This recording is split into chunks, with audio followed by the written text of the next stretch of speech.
ئازیزان سلااوان لێبێت خۆشحاڵم لە بەرنمەیەکی دیکەی ڕۆژە پێتان دەگەمەوە ئەمڕۆ گفتوگۆ لەسەر بابەتێکی دیکەی ڕۆژ دەکەین ئەویش پرسی یەک ڕێزیە لە نێوان لایەنە سیاسەکان لە هەرێمی کوردستان بێگومان دیارە لە ساڵی 1990 کۆنگرەی نەتەوەی کوردکەنەکە دروست بووە بەڵام تاوەکو ئێستا ئەو ئامانجەی هەیەی بەهۆی هەندێک ڕێگریکە لە نێو خۆی هەرێمی کوردستان هەیە نەیتوانیوە بە شێوەیەکی گشتی ئامانجەکانی خۆی بپێکێت ئەمڕۆ گفتوگۆ لەگەڵ میوانەکەم زەینەب مرادەکەم هاوسەرۆکی گشتی کەنەکە کە ئەمڕۆ میوانم دەبێت. زەینەب خان لە ماوەی چەند ساڵی دروستبوونی کۆنگرەی نەتەوەی کوردستان کەنەکە ئەو ئامانجانەی کەنەکە هەیەی تا چەند توانیویەتی بگاتە ئەو ئامانجانە ئایا ئامانجەکان بەدەست هاتوون یاخود ئەو ڕێگریانە چین کە لە بەردەم کۆنگرەی نەتەوەی کوردکەنەکەدایە. سلااو لە بەڕێزتان دەکەم و سلااوم بۆ هەموو بینەرانی پرۆگرامەکەتان هەیە. ڕاستە وەک خۆتان ئاماژەتان پێدا لە 1990ەوە دەستگایەکی نەتەوەی وە کۆنگرەی نەتەوەی کوردستان دامەزرا بە ئامانجی ئەوە کە یەکدەنگیەکی یان یەکدەنگیەکی بۆ گەلی کورد لەسەر ئاستی جیهان و لەسەر ئاستی ناوخۆیی هەبێ تەبیعی ئەو یەکدەنگیە هەم لە ئاستی گەلەوە هەم لە ئاستی هێزە سیاسیەکانەوە کار و خەبات لەو کاتە هەتا ڕۆژی ئەمڕۆمان بەڕێوەچوو بە چەند قۆناغێکی گرنگ دەرباز بوو ینی گەشتە ئاستەکی هەرە پێشکەوتوو بەڵام بەهۆی ئەو ناکوکیە سیاسیانە کە لە بینی هێزە سیاسیەکان هەیە نەتوانرا کەواتە ئامانجەکانی کەنەکە بەدەست هاتوون. ینی لەلایەکەوە ئەتوانم بەشێکی بەڵێ بەڵام بەشە گرنگەکەی ئەوەیە نەبووە هۆیەکی کە بتوانین ئێمە بڵێن یەکگرتووی نەتەوەیی یان یەکگرتووی هێزە سیاسیە کوردیەکان بەدی هاتووە ئەوە ڕاستیەکە ئەوەی لە ڕۆژی ئەمڕۆمانیش دەبینین ئەو ڕاستیە دەسەلمێنێت. زۆر باشە ئێستا ئێوە لە کوردستانن ئامانج لە سەردانەکەتان بۆ کوردستان چییە دەتانەوێت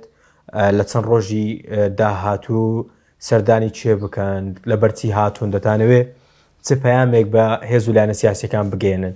بەڵێ دیارە وەکو خۆتانیش دەزانن ئەمە یەکەم شاند نییە کە لەلایەن کۆنگرەی نەتەوەی کوردستانەوە پێک دێ بۆ سەردانی هێزە سیاسیەکان پێشتریش شاندیوە هەبووە بەڵام ئەم جارە تایبەتمەندی خۆی هەیە. تایبەتمەندیەکەی لەوەیە کە ئەمڕۆ هێزەکی دەرەکی وەکو دەوڵەتی تورکیا لەشکەرکێشی لەسەر خاکی هەرێمی کوردستان دەکا ئەوەیش نیگەرانیەکی بەرفراوان دروست کردووە نە تەنیا نیگەرانی بەڵکو مەترسیەکی بەرفراوان لە بۆ ئەو دەستکەوتانەکە لە هەرێمی کوردستان هەیە لە نزیکەوە ئینسان دەتوانێت ئەو مەترسیانە بەدی بکە. ئێمە خۆمان هەمومان دەزانین لە ئاستی نێودەوڵەتیدا لە ئاستی جیهاندا ئاڵوگۆڕێکی زۆر بەرفراوان دەکرێت اتفاقاتی نێودەوڵەتی نوێ ساز دەکرێن زڵهێزەکان لە اتفاقی پشت بەردەنە و هەندێک ڕدەگەینن و هەندێکیش ڕناگەیەنرێ بەڵام لە ڕۆژی ئەمڕۆمان گرنگ ئەوەیە ئێمە وەک کورد چۆن بتوانین لەو معادلە سیاسیانە نوێیە لەسەر ئاستی جوگرافیای ڕۆژهەڵاتی ناوین دروست دەگرێت ئێمە ڕۆڵمان چی دەبێت وەک کورد بەگشتی. زۆر باشە زەینەب خان زۆر جار باس لەوە دەکرێت کە کۆنگرەی نەتەوەی کورد ئەوەندەی بە دیاریکراوی پارتی کرێکارانی کوردستان تەحەکومی پێدەکە ئەوەندە لایەنە کوردستانیەکان تەحەکومیان پێ ناکات واتە جوڵەیان پێ ناکات. ئایا بەڕاستی کاریگەریەکانی پەکەکە ئەوەندە زۆرە لەسەر کۆنگرەی نەتەوەی کوردکەنەکە؟ بەداخەوە بۆچوونێکی ئەوها بەدی دەکرێت ینی لە هەند بەعزە شوێنان کە دەچی ئەو بۆچوونە دەینە سەر زەمان بەڵام ڕاستیەکەی وانە ڕاستیەکەی پارتی کرێکارانی کوردستان ئەندامی کەنەکەیە وەکو حیزبەکانی دیکە 44 حیزب و ڕێخستنی کورد لە هەر چوار بەشی کوردستان ئەندامی کەنەکەنە بەڵام هەندێکی نەبوونەتە ئەندام ینی شرەخنە لەو شتە دەگرن کە بۆچی ئەو مەسئلەیە بەدی دەکرێت هەبوونی حیزبەکانی تریش هەیە لە یەکێتی نیشتیمانی کوردستان وەکو چاودێر لە ناوکەنەکەیە حیزبی گۆران ئەندامی هەیە و لە ناو دەستەی بەڕێوەبەرایەتی کۆنگرەی نەتەوەی کوردستان جێ دەگرێت حیزبی کۆمەڵی ئیسلامی لە ئاستی مەکتەبی سیاسی ئەندامیان هەیە لە ناو کۆنگرەی نەتەوەی کوردستان هەروەها حیزبەکانی دی بە حیزبی پارتیشی تایە پارتی وەک حیزب تێدا نییە بۆ تێدانیانی زۆر پرسیارە لەوان بکەن زۆر ڕخنە لە ئێوە دەگیرێت کە گوایە ئێوە بەشێک لە مەرجەکانی پارتیتان قبول نییە کە پارتی هەندێک مەرجی هەیە ئایا بەڕاستی ئێوە مەرجەکانی پارتیتان قبول نییە یاخود ئەوە پارتیە خۆی ناوێت بێتە نێو کۆنگرەی نەتەوەی؟ بزانە ڕاستیەک هەیە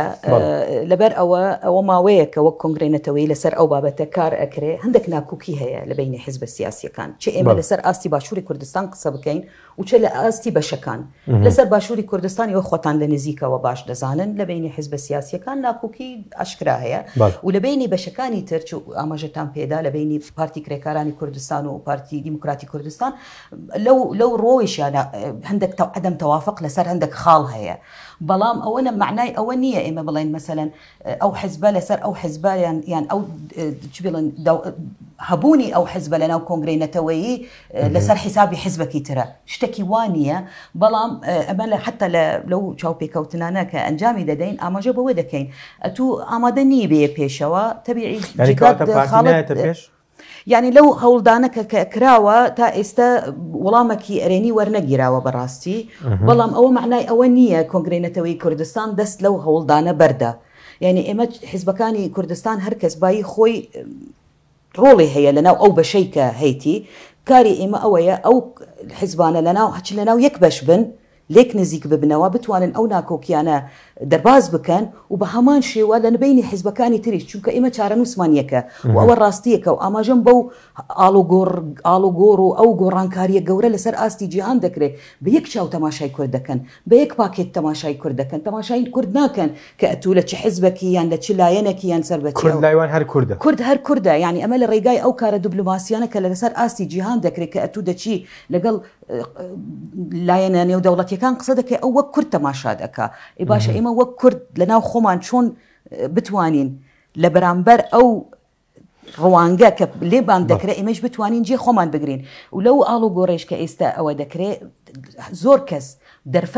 لە دەرفەت دەگەڕێن کە بتوانن کورد زەعیف بێ ئێستا خاڵێکی هەرە گرنگ هەیە لەو گۆڕانکاریانە کە لەسەر ئاستی ڕۆژهەڵاتی ناوەڕاست دەکرێت دابەشکردنی هێزە دابشکردنی بەرژەوەندیەکانە بۆ زڵهێزەکان و وەکی دیش دابشکردنی هێزە لەسەر ئەرزی واقع ئایا لە مرۆدا کی دەتوانێت لەسەر ئەرزی واقع هەبوونی هەبێ تەبیعی زۆر کەس لە سەرویان دەوڵەتی تورکیا و دەوڵەتانی هەرێمەکە و ئەو دەوڵەتانە کە کوردستان بەسەریان دابشکراوە نایەنەوێ کوردێکی بەهێز هەبێ لەو معادلان سیاسیانە کە لە ڕۆژی ئەمڕۆمان بەڕێوە دەچێ و دەرفەتی خۆیان دەبینن و کارەکانی خۆیان ئەنجام دەدەن لە بەرامبەر یەک نەگرتووی گەلەکە زۆر باشە یانیش هێزە سیاسیەکان زۆر باشە لە ماوەی چەند ڕۆژی ڕابردوو کەچەکە باس لەوە دەکات کە دەست پێش خەریەک ڕادەگەێنێت کە باس لەوە دەکات کە مەسعود بارزانی سەرۆکی پارتی دیموکراتی کوردستان هەوڵەکانی خۆی بخاتە گەڕ بۆ پرۆسەی ئاشتی و چەند ڕۆژێک بەر لە ئێستاش نوێنەرایەتی هەدەپە لە باشووری کوردستان باسییان لەوە کرد کە مەسعود بارزانی وەکو مامێکی گەورە وەکو کەسایەتیەک دەست پێش خەریەک بکات بۆ پرسی ئاشتی ئێوە چۆن دەڕوانە ئەو پەیامە لە کاتێکدا نێوانی پارتی کرێکارانی کوردستان پەکەکە لەگەڵ پارتی ناکۆچی زۆر لە بینیان هەیە و لە کاتێکیشدا باس لەوە دەکرێت پارتی لەگەڵ تورکیا هاوپەیمانن واتە هاوکارن بۆ ئەو هێرشانەی کە دەکرێتە سەر باشووری کوردستان ئایا ئەگەر پارتی بەو شێوەیە بۆچی هەم کەچەکە هەمیش هەدەپە دەست پێشخەری دەدەنێت دەست مەسعود بارزانی بۆ بەو شێوەیە بزانە ئێمە وەک کۆنگرێنەتەوەی کوردستان تەماشای ڕەوشەکە دەکەین کە هەر هێزێکی کوردی مافی هەیە تێکۆشانی هەبی لە هەر بەشێکی کوردستان ئەوجا چێ پەکەکە لە باشووری کوردستان بێ یانیش پارتی دیموکراتی کوردستان لە ڕۆژ ئاوایان لە باکوور یان لە ڕۆژهەڵات ئەوە مافەکی کوردانە خاکی کوردستان مڵکی هەمووانە قەت ڕێگا نادرێن جێگای قبولکردن نییە ئەتوو هێزێکی کوردی بەدەستی دژمن لەناو ببرێ ئەوە وەک پرینسیب وەک ئەوەکی ئەساسیە وەک ڕێگایەکی ئەساسیە کۆنگرێنەتەوەی کوردستان لەسەر ئەو ئەساسە هەڵس و کەوتەکە یانیش کارەکانی ئەنجام دەدا و خۆتانیش باش دەزانن لە کاتی هێرشەکانی لەسەر یانیش ئاڵۆزیەکان کە لەو ماوەی ڕابردوو چپی دەڵێن هێز کۆکردنی هێز لە منتەقەکانی قەندیل و ئەو منتەقانەی تری منتەقەکانی پارتیە بڵێ ینی ئەگەری ڕوودانی شەڕێکی ناوخۆیی هەبوو لەو کاتەدا لە بینی کەنەکە ڕۆڵی چی بوو لەو کاتەدا ژووری قەیران دروستکرا بە شێوەیەکی عاجل بە شێوەیەکی دەست بەجێ ئەو ژوورە قەیرانە چەند بڕیارێک لێ دەرچوو یەک ئەنجامدانی کۆنفرانسێکی نەتەوەیی بۆ ڕێگاکردنەوە بۆ دیالۆگی نەتەوەیی لە بینی هێزە سیاسیەکان هەنگاوی دووەم هاتنی شاندەک بوو لەلایەن کەسایەتیەکان نوێنەرانی کۆمەڵگای کوردی ئەو شاندەیش واتە دەست پێش خریانە هەمووی کەنەکە کردی تەبیعی کەنەکە کردی بەڵام ئەو کۆنفرانسە هەوڵ درا لەگەڵ هەندێک ڕێخستنی ناوخۆیی لە ناو هەرێمی کوردستان ئەو کۆنفرانسە لەگەڵ یەکێتی پەرلەمانتارانی کوردستان ئەنجام درا لە دوای ئەوە دیسان شاندێکی هاوبەش دیسان لەگەڵ یەکێتی پەرلەمانتارانی کوردستان ئەنجام درا ئەوجا بە هەماهەنگی ئەو کارانە بەڕێوە چوون و توانرا شەڕێکی ناوخۆیی ڕوو نەدا یعنی ئەنجامی هەبوو کەواتە ئەو ئالۆزی لە بینی پارتی و پەکەکە هەبوو ئێستا کە تا ئاستێک هێواش بۆتەوە ڕۆڵی کەنەکە بووە یعنی ڕۆڵێک هەوڵدان هەیە لە هەموو لایەکەوە کە ئێمە بتوانین کەنەکە لە سەرەتاوە تا ڕۆژی ئەمڕۆمانەوە لە پەیرە و پرۆگرامی کەنەکەیش تەسبیت کراوە کە هیچ وەختێک ڕێ نادرێ کە هێزێکی کوردی لەناو ببرێ هێزی کوردیە مافی تێکوشانی هەیە لە هەر شوێنەکەیدا لە هەمان کاتدا ئەتوو چۆن بتانی پاراستنی دەستکەوتەکانی هەر بەشێکی کوردستان مافی یانیش ئەرکی هەموو لایەنەکانە لەبەر هەندێک ئێمە ئەگەر بڵێن و چشتێکی تر هەیە ئێمە باشە کێشەی ناوخۆیەکانمان ڕێگای دیالۆگ هەیە قەت نە لەلایەن گەلەوە ونە لەلایەن هەر کەسێکەوە ڕێگا بەوە نادرێن ئەوە قبول ناکرێت جارێکی تر چونکە تەجروبەیەکی تاڵ لە بۆ شەڕی ناوخۆیی هەیە ئیدی ئەمڕۆ جێگای قبولکردن نییە کە دیسان شەڕی ناوخۆیی لە بینی هەرچی دوو هێزی کوردستانی بێ ڕوو بدە لەبەر هەندێک ئەو هەوڵدانە بە چڕی بەردەوام دەبن و ئێمەش بەڕاستی ئەمڕۆش لەگەڵ کۆبوونەوەی پەرلەمانتاران یەکێتی پەرلەمانتارانی کوردستان بەبەرز نرخاندمان بۆ کرد چونکە هەنگاوەک بوو ئەنجامی خۆی گرت لەمە دووە ئێمە چۆن بتوانین هەنگاوی تر لەوە گەورەتر بنین چۆن بتوانین لە بەرامبەر ئەو مەترسیە گەورانیان بەڕاستی مەترسیە ئێمە لە ڕوانگەی ئەوە دەبینین کە مەترسیەکە زۆر هێزی لە پشتە و تورکیا بە دەرفەت دەزانێ ئەو ڕەوشەکە لەسەر ئاسی ڕۆژهەڵاتی ناوین هەیە تورکیا بە دەرفەت دەزانێ بۆ ئەوەی ئامانجەکانی خۆی بەجێبێنی وانییە کە دەڵێن شەڕەکی لە بینی تورکیا و گەریلاکانی هەپەگە و یێژە ئاستار ئەوە ڕاستیەک نییە هەموو کەس لە ئاستی هێزە نێودەوڵەتیەکانەوەش ئەتماعەکانی تورکیا ئاشکران لە ناوبردنی ستاتۆی هەرێمی کوردستانە چونکە ئەو نایەوێت کوردێکی ئازاد لەسەر خاکی خۆی ژیان بکە ئەوە دژمنایەتی خۆیان لەسەر زاری بۆ ینی زۆر جار باس لەوە دەکرێت تورکیا دەیەوێت خەونی حوسمانی دووبارە بکاتەوە تەبیعی ئەوە مەترسی کە تەنیا لەسەر کورد نییە ئەمە وەکو کەنەکە و نزیکاتیەمانیش هەیە ئەو مەترس ئەو ئامانجەکانی دەوڵەتی تورکیا تەنیا لەسەر کورد نییە تەنانەت هەموو پێک هاتەکانی تر بە ئامانج دەگرێت ئێمە دەبینین ئەوە هێرشی لیبیای کرد چوو لە قەرەباغ چ ڕۆڵێکی هەبوو هەموو پێک هاتەکان شوێنیان نییە لە ناوزەهنیەتی دەوڵەتی تورکیا لەبەر هەندێک ئێمە دەڵێن هەرکەس علاقەدار دەکە ئەمڕۆ ڕوبەڕووبوونەوەی ئەو لەشکەرکێشیەی دەوڵەتی تورکیا ئەرک و بەرپرسیارەتی هەر کەسەکە یعنی هەندێک کەس دەڵێ ئێمە هێزمان نییە ئێمە چۆن بتوانین لە بەرامبەر هێرشی دەوڵەتێکی ناتۆ ڕابوەستین چۆن هێزمان نییە ئێمە خاوەن بڕیاری سیاسی خۆمان بین خاوەن ئێرادەی خۆمان بین ئەمڕۆ کورد کێم نییە ئەمڕۆ کورد وەکی 100 ساڵ بەرێ نییە 100 ساڵ بەرێ اتفاقیاتی